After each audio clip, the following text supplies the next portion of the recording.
Hello and welcome back. We are Think Country, Talking Country, and we're back with you this week. My name is Lorna and I'm over here in the UK with Lesley, and we've got Patti over in Nashville, and then we are very excited to have our guest this week, Josh Gallagher. Hello, Josh. What's up? How are you guys doing? We are good, and we're really hanging in there. To have you with us. We're very excited to ask you some questions later, and also hopefully hear you play some music for us. This week we're just going to run through some country music news and some new releases. First of all, so the big headlines in the country world this week. Well, we've got some chart news, which is almost no news, no change. We're getting very used to seeing Luke Combs at the top of the Billboard Country Album Chart again, and also Maura Morris. I mean, that girl just doesn't stop, does she? The Bones still at the top of the singles chart. I guess the news over here in the UK, Lesley, that we're quite excited about is potentially, but a little bit unexpectedly perhaps, we might have some music festivals this year, and it's looking like Buckle and Boots might go ahead in August. What do we think? Do we think that's likely? Well, it seems pretty likely from what they've been hinting on social media. I mean, the government has said that open air gigs, festivals and theatre events can go ahead from this weekend, as long as they have limited social distancing and audiences. So I'm not exactly sure of the specifics, but fingers crossed that we could get something in that respect. That'd be fantastic. Yeah, and people are getting used to doing things a little bit differently, but still trying to get on with doing things. So fingers crossed for that.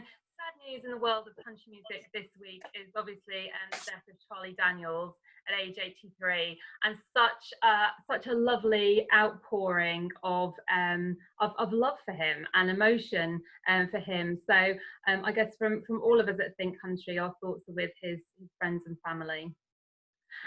New releases this week. Well, Patti, let's start with the big one. New album from Brett Eldredge. Patti, still there? I'm cutting out because my battery, I have to plug in. Is that okay? Can you move on to somebody else for one moment? Move on. Yeah, Brett.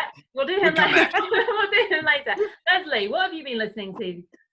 Well, my big one this week, being a fan of the female artists, is Margot Price's long-awaited new album, That's How Rumours Get Started. It was actually recorded way back in 2018 in a small studio in LA. Yeah, exactly. It was originally set for a May 2019 release, but it's been pushed back for various reasons, including, of course, the birth of her daughter Ramona. So congratulations to Margot and Jeremy on their new arrival. And actually it was recorded after Margot left Third Man Records and before she hooked up with Loma Vista, who the album's released on. And it seems that she really wanted to get away from the restraints and the demands of a label for the recording process. So, you know, Margot, she's always one to really push the boundaries a bit and want to get her music heard in the way that she wants it to sound, rather than having to comply with other people's demands. So, yeah, I mean, it's been produced by Sturgill Simpson, her long-term friend.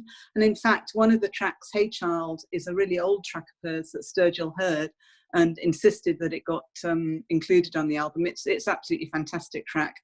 And even though it is fairly old, its message about people having to get their act together is really still very relevant today. I mean, she sings with real frustration about, don't you know your future's almost gone.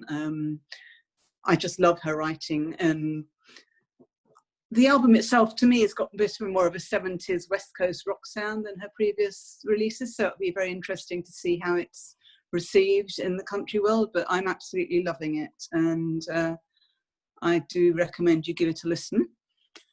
Shall I carry on with the other stuff I've been listening to this week? Is that okay? Go. We have mentioned on Think Country already this week, you might have seen on our website, Lindsay Ell. She released a new song from her upcoming album earlier this week. It's called Make You, and it is an absolutely phenomenal song. I mean, I don't think anyone will deny that.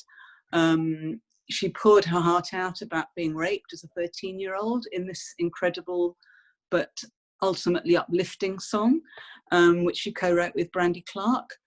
And she's launched a charitable movement which is aimed at providing monetary benefit for the victims of rape, abuse, incest, and all the awful things that these people go through. So it's a really powerful song, and the movement she's launched is absolutely going to do some great work too. So that's absolutely brilliant news. Also, just very briefly, Sarah Darling released a new track today from her Campfire Sessions Wide Open Spaces, which obviously was a track originally done by what we're now calling the Chicks. The Campfire Sessions EP is actually a collection of covers, which is done in a new, very chill way. And this is a really beautiful new version of the song. It's a very relaxing version with a very simple acoustic guitar accompaniment with her pure vocals really soaring and coming through. It's gorgeous. And from the UK, we've got a brand new duo called Emma and Jolie, who released their debut single this week, I Don't Need a Man. And as you can probably guess from the title, it's a real female empowerment anthem about being able to stand on your own 2 feet, or as I guess their own 4 feet, as there's 2 of them. It's not exactly a groundbreaking subject, but it's really fun. There's some really witty lines in it. Their vocals are fantastic individually and their harmonies. And it'll be very exciting to see what these two come up with in the future. And also, just very briefly, I wanted to mention a video that's come out this week, Hayley Whitter's new video for her track Janice at the Hotel Bar, which comes from her fantastic album released a few weeks ago called The Dream. The song's a co-write with Laurie McKenna. The video is beautiful, the song's beautiful, and I just want to be Janice when I grow up. Yeah, having vodka instead of dessert because sugar goes straight to your hips, and having a glass of red wine a day because it's good for you. Fine. I think that's fantastic advice. Okay, that's what I've been listening to today anyway. Thank you. Loads of good stuff to listen to there. And what about Patti? Back to you now. I'm back. Okay, so I'll explain. My battery was completely dead on my laptop. I should have looked, but I wasn't supposed to be here, and I was just basically totally unprepared. But anyway, what have I been listening to? Nothing but Brett Eldredge. That's it. That's all I've been doing for the past several days. And the reason for that is because at midnight last night here, I released not only a review of the new Brett Eldredge album, which just dropped today, Sunday Drive. Magnificent album, and you can read that review at thinkcountrymusic.com, and also an interview with Brett Eldredge that I did this week, and talking to him was absolutely incredible. He gave me so much good information in a very short amount of time, was far more talkative than I had expected, and we covered a lot of ground in a very short amount of time.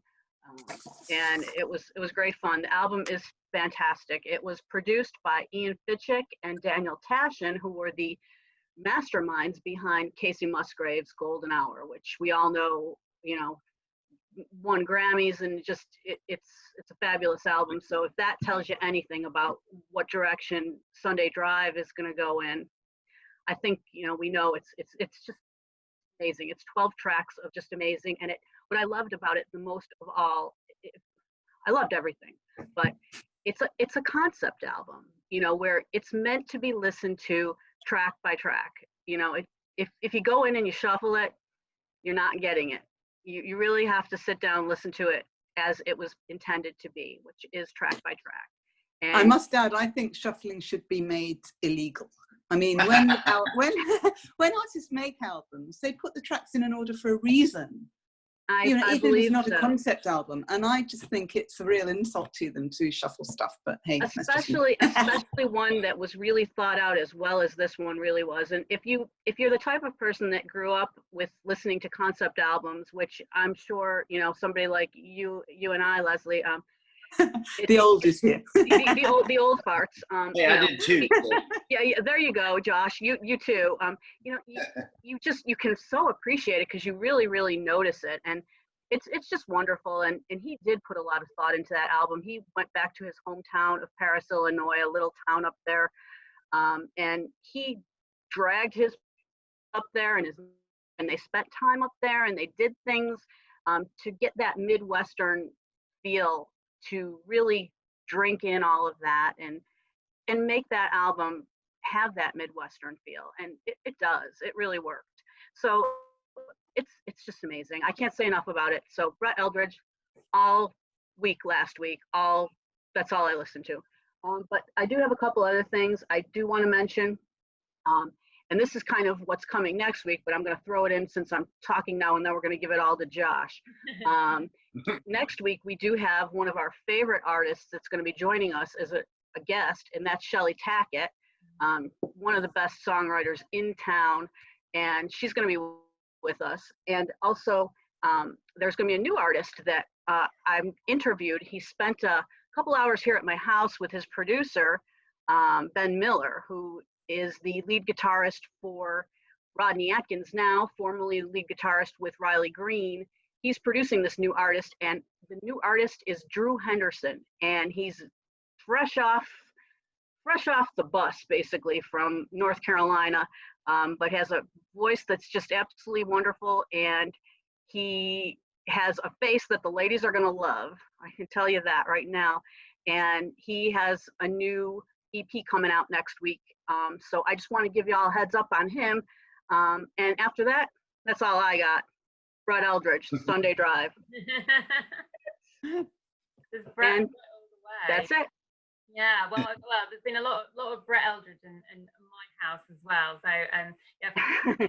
And you're too humble, Patti, because the interview you did with him is absolutely brilliant, and people should definitely I loved it too. Think so good. Read that. It is fantastic. But also, just another quick shout out from me for Jimmie Allen's new EP, 7 tracks. Called Betty James, and it's a real treat listening to this EP because it's called a collaborations project, and it really is. I mean, it's just absolutely packed with stars: Brad Paisley, Tim McGraw, Mickey Guyton, Darius Rucker, Nelly, Rita Wilson. They're just the ones I wrote down. There's a whole load more, and it's like every single track is just has a new little surprise on it, and is different to the last. It's really exciting to hear. Jimmie Allen's co-written 5 of the 7 tracks on there, but it's really worth a listen. And sometimes I think we think, oh, EPs, they're shorter. Do you get as much out of them as an album? But this is one that just feels like it has a lot of depth and a lot of interest to it as well. I can't wait. Yeah. And let me just add something really fast to that. Betty James, that would be named for his grandmother. Yeah. And the reason I really know that is because when me and Annette first interviewed him way back when, before he really broke, we had asked him if he'd ever open a restaurant in Nashville, what would he call it? And he said he would name it Betty's for his grandmother, and because he would have all that really good home cooking that his grandmother used to cook. So just a little fun fact for you. Okay, now you can go. I'll shut up. So Josh, we've been talking about loads of new releases today, but what kind of music are you into? What music has inspired you and sort of made you into the artist that you are? All kinds, really. I mean, I grew up playing. I picked up my first guitar when I was 10. I think my parents got it for me, and it just kind of taught myself how to play from there. But I used to listen to, and still do here and there. I mean, I used to John Mayer, Dave Matthews Band. That's I started learning and teaching myself how to play guitar, listening to Dave, which is stupid because his chords are this wide apart with his massive hands, and chord structures are super weird and tough. So I don't know why I picked anyway. But no, I mean, growing up, I was in different bands and different rock bands, and never really played any country. Really, I was really heavy into that that 90s grunge garage band rock kind of stuff. Were you in a band at school? What's that? Were you in a band at school with your buddies and your mates at school? So I was in a couple different well, we had a couple different band names over the, I don't know, like. Oh, do throw one at us, please. Yeah, come on. We need These to are always fun.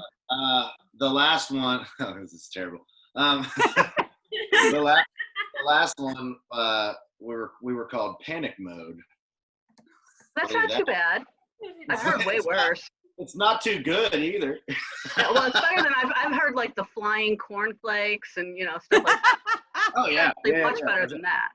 Different, all kinds of weird stuff. But no, I mean, I went through my phases through like the hip hop and the rap and the rock phases and stuff like that. But ultimately, I came back to. I felt like, not like I had to, but I just felt comfortable coming back to country because I guess that's what I grew up listening to because of my parents. When you're a kid, you don't get to choose what you listen to on the radio. You just listen to what your parents listen to. So I've always been a country guy at heart, but I think what makes what we do different is all those influences that I have from growing up, because I still have very much, as far as like on the instrumental side, very much the heavy guitars, the rock distortion stuff in my songs, but some of the lyrical content and phrasing is country.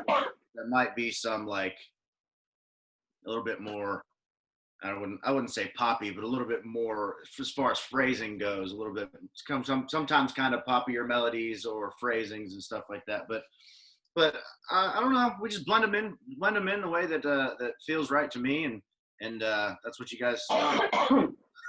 Excuse me, I do not have coronavirus. I just have something. Well, if you do, at least. If I do, I'm social distancing. It's all good. Yeah. Yep. Tell us a little bit more about Turnaround Town and the music that we've kind of most recently heard from you, and kind of where that EP came from and the people that you collaborated with to write those songs. Yeah, right. So, man, first of all, I'm super proud of this EP because my first EP that we put out last year is self-titled, and there were 6 songs on it, and it was really, really good. There were a few songs on there that I had that I knew I was going to cut, but it was almost one of those things for me where I was like, all right, I got enough songs to do something with, so let's get a couple more along the line of what I already have, and then just kind of throw them together on an EP. Now we have them in order, and they're structured well throughout so they follow one another, kind of like the concept album thing we were talking about earlier. And so it tells a story, but that was just kind of like a way for me to debut my first record with these songs that I had. So this new record, Turnaround Town, is it's way blows the last record out of the water.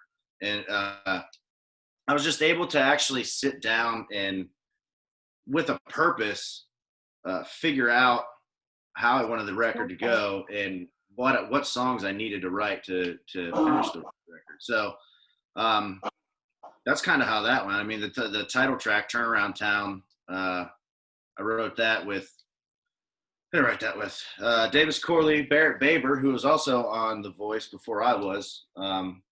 You wrote that track a while back, I gather, when you were on the writer's retreat with them. Is that correct? Yeah, I wrote that. Yeah, when you were getting your last last EP together.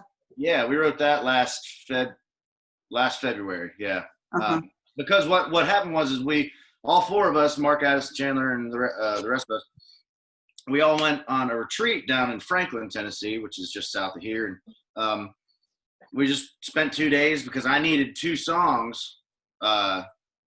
I needed one song to finish my last record, but I wanted to write like 3 or 4 just so I had options. One of them was I Drink Beer, which went on the last record. And then the second one that I picked that didn't go on the last record is the title track. Turnaround Town, yeah. The title track. So it's weird how that whole thing. But that was a good 2 days. I know that. You've been in Nashville for 6 years now, haven't you? I mean, had you done any co-writing before you moved to Nashville, or was it a whole new learning experience when you moved to Music City? I mean, I was before we moved here, I was writing by myself, and I was kind of doing music on the side. Just I had a full-time job. I was doing, weekend gigs, and I would actually a lot of times I would write while I was at work, because if it was like I used to be I did whatever. But I was a forklift operator, and if it was slow, I would just stand back there by the rapping machine that wraps the, you know, plastic around the pallets. And I would just sit back there and wait for someone to be like, hey, I'm done, and go pick up their pallet and take it over. And so I'd have a lot of time. So, so I'd write a song. Yeah, right. I'd just sit there and I'd come up with I don't know, a melody or a beat or whatever. And then I would go home later and figure out the chords to play over it. And then there you go. But so I wrote a lot by myself. And then coming down here to Nashville was, that was a learning curve for me. I had to figure out and learn how to, one, first of all, sit in a room with a couple other writers, and two, you know, put myself in the room with those writers, not sit there and be like, okay, well, we're writing a song. I'm new. I don't really know what to do. So I kind of had to like force myself out of my own comfort zone, which really helped because joining us. Yeah, because now I'm like, well, I feel like I can sit in a room with anybody now. It's actually, the roles have reversed. It's super weird. I'm super comfortable in a room now with whoever's in there, and I have to like force myself to sit down and write by myself. That's weird. Who would be your ideal person to sit down in a room with and write? One person. Eric Church. Wouldn't that be something? Oh my God. Well, he might listen to this. You never know. Yeah, he might just our show. It does have high ratings, so it could happen. Yeah. I've heard he watches. Yeah. That's...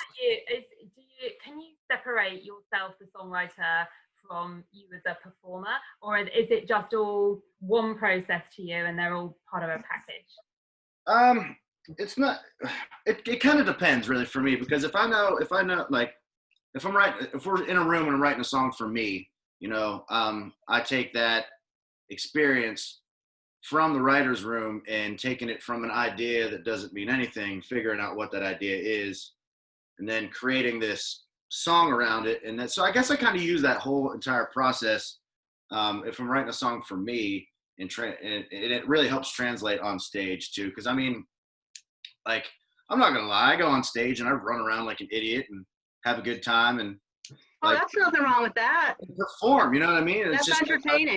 I love doing it, and people love to see that kind of stuff, and it helps translate on stage from the writing point for me, you know. And that doesn't change whether we're writing a song for me or for somebody else. It's just whenever we're writing a song for somebody else and then I see them perform that song on stage, that's actually a little bit more like gratifying for me, is to see someone on stage singing a song that I was a part of, instead of me being on stage, because I do it all the time, you know what I mean? But so it's like, it's definitely a cool process, and it's fun both ways, but it's more, I think I get more of a smile on my face watching someone sing a song that I helped them write, you know? That's interesting. I mean, you come across, like you said now, as like a sort of rocker entertainer, you know, the big guitar guy, but you're also quite a romantic at heart, I think, aren't you? Because the final track on your new EP is Never Could, which is such a beautiful song, and I think you wrote that for your wife, is that right? I hope you did, yeah. Yeah. Well, we actually side. What's that? The softer side of John. Softer side. That's right. Yeah. I have so my big thing with each project that I do is I want to make sure there's at least one song on there for Lindsay, my wife, because, you know, we moved down here in 2014, and I knew, and I kind of figured out, like, I knew what I was going to be doing. I just didn't know how I was going to figure out how to do it. You know, I knew I was going to be playing music somehow, but she came down here with me. We were still dating at the time, and she came down here with me, and she didn't have a job. She didn't know where to look. She had her degree. She just graduated from Penn State, so she had her bachelor's degree, which is great, but she didn't know what she was going to do. So, like, I give her more credit than me coming down here, because it's Music City. If you move down here to do music, more than likely you're going to figure out how to play music down here somewhere. So, like, for her, she had no idea what she was going to do. Like, she didn't have a job, didn't have nothing. It took her about a month to figure out until she landed her job that she did that now. And she's been there ever since. But the reason that I make sure that I want to put at least one song on every project for her is because of that. She didn't have to do that. She didn't have to follow me down here. she doesn't have to put up with all my crap every single day and me not being home almost every night because I'm out playing. And if she's off and I have a right the day that she's off, I'm not going to see her during the day. She doesn't have to deal with that stuff, but she does, you know? So she's the biggest supporter that I have. And so I wrote Never Could for her, obviously. And then actually I didn't even write that song that day. It was just one of those things where we were in the room, Davis Corley and Mark Addison Chandler and we were in the room on a little writer's retreat. We were kind of spent from the day or 2 or 3 days we were up in Kentucky writing. And we were just kind of chilling and hanging out. And I can't remember who played it, but I think it might have been Davis, but he started playing that intro, the and I was like, oh, that's cool. What's that? So then all of us kind of were like, yeah, let's figure out what that is. And then Never Could just kind of fell out of there like that. So that's a quick little story. Davis Corley, that name comes up. I type that name a lot when I'm doing pieces. Yeah. He does a lot of stuff. He does. He writes a lot of songs. He's got a bunch of songs, but he's a great writer, and he writes with a whole bunch of people. He's got cuts on a lot of people's records. So. Yeah, he sure does. Because I knew that name as soon as you said it. I was like, there's a name I know I've typed a few times. Yeah, definitely. Yeah, you want to hear a songwriter? Whew, he's so good. Yeah. Well, we want to hear you. Yeah, we'd love to hear you play. Please, can you play us a song? Yeah, we can do that. Absolutely, for sure. You want? Since we're talking about Never Could, should I just play that one? Yeah. Why not? All right, we can do that one. So I'm sure Lindsay would approve. Yeah, I'm sure she would. It's funny because normally I'll do like these Zoom calls and hangouts and stuff like that, and I'll have the door behind me open and she'll be back there like sitting on the couch on her phone or watching TV, and she'll be hearing me play or like, and it's funny because I'll get done with the song and she'll be like, "Good job, babe!" like all the way from out there. But she's not here today to do that? No, she's at work right now. She'll get home at 4:30ish. So yeah. All right. Well, since you brought up Never Could, I'll do that song. So here we go.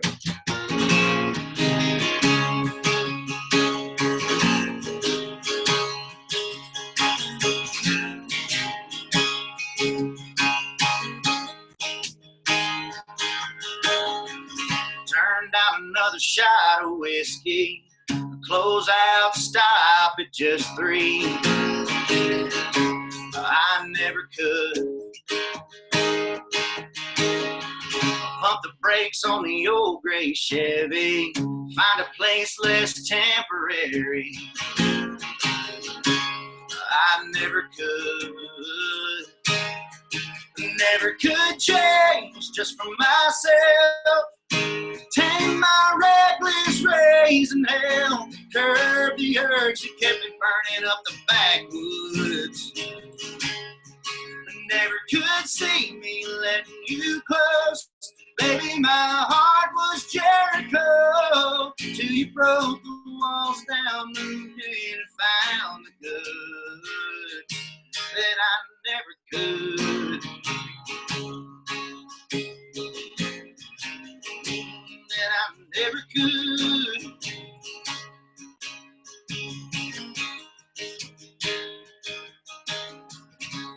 Together we can win the battles, shine the light, beat back the shadows that I never could. With your holy hands holding mine, I'm letting go of this lonely life for good.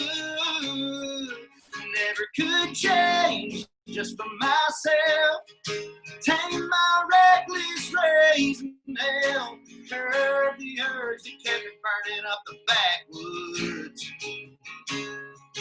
Never could see me letting you close. Baby, my heart was Jericho till you broke the walls down, moved in and found the good that I never could. Yeah.